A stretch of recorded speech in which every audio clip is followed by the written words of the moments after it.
ongamenziyo into embiwabo makaba straight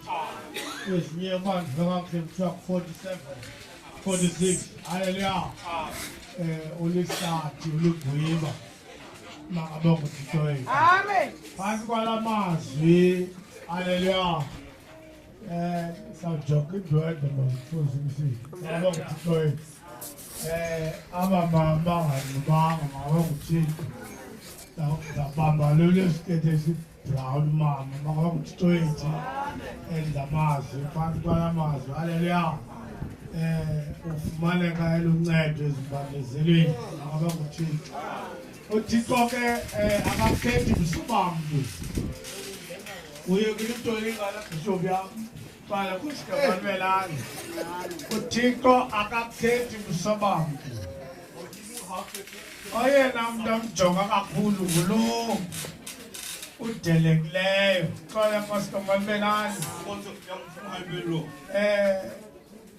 ngozandla zimsulwa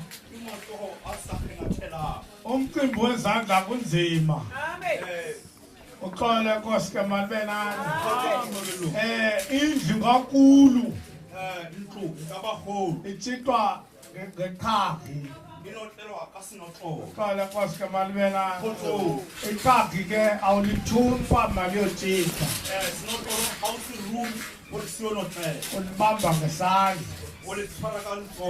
uxole Nkosi kaMalbenani isengenzeka kwabantu abangevaniyo ngenxa yesandla sakho nakabe nguthixo wethu umhlawumbi wanikelwa into wayinikelwe wathi uyithathe uyise kubani okuthula makube sebandleni isengenzeka isandla sakho sanceda umuntu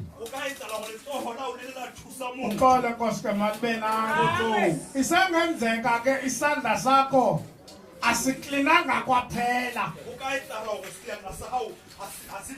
qha ke ngoba ungumfundisi ecaweni ucinga uba siklini uxolele Nkosi kaMalbenani uthi ke ngozandla zimsulwa ngozandla zimsulwa makabe nguthixo wethu umcimbi wesandla ke uyingozi kakhulu ngoba siyakwazi uba sibulalise kanti sakulimaza uxole Nkosi kaMalbenani siyakwazi ukusindisa esandla mangabe nguthixo wethu kodwa ke ngubani na ohlala ententeni kaYehova uxole Nkosi kaMalbenani alo mazwi kamana ndingawela bhufikazi uthixo wethu masithande